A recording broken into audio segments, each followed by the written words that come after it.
Welcome to Podcast with the Ancients, Episode 5. Laozi. Let me start with something that feels very modern. Why does everything feel so hard? Because you are trying so hard. That's not very comforting. It is not meant to comfort you. It is meant to free you.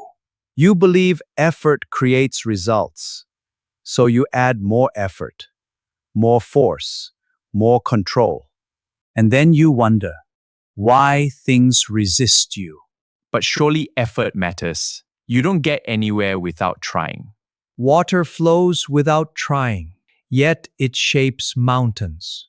That sounds poetic. But in real life, careers, relationships, responsibilities, things don't just flow. They do, but you interrupt them. You push where you should allow. You hold where you should release. You speak when silence would be clearer.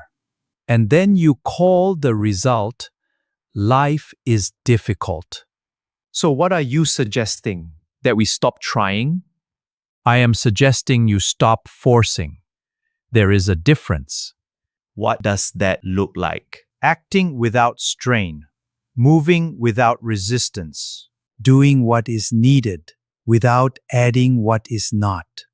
That sounds ideal. But most of us feel like if we don't push, things fall apart. Look closely. How much of what you push actually holds?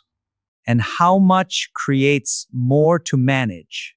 Probably more than I like to admit. You have been taught that control is strength. But control is often fear, wearing discipline as a disguise. Ouch. When you trust the natural course of things, you do less. But what you do has more effect. So this idea of Wu Wei, effortless action, it's not laziness? No. Laziness avoids action. Wu Wei removes friction. And how do we know when we're forcing? When you feel strain, when you repeat yourself to make something happen.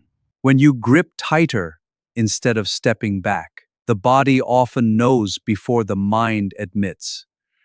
I read somewhere that if you have to force it, it's probably shit. Sorry. I mean, stepping back feels like losing control. It is losing illusion. That's uncomfortable. Growth often is. But consider this, the tree that bends in the wind survives. The one that resists breaks. So strength isn't rigidity? Strength is adaptability. Yielding is not weakness. It is alignment. And if we've spent our whole lives pushing, Then you are very practiced at creating resistance. That's painfully accurate. Then practice something else. Less force, more awareness. Less control, more trust. and what happens then? Things still happen, but you are no longer fighting them. So life doesn't become easier. No, you become less in conflict with it.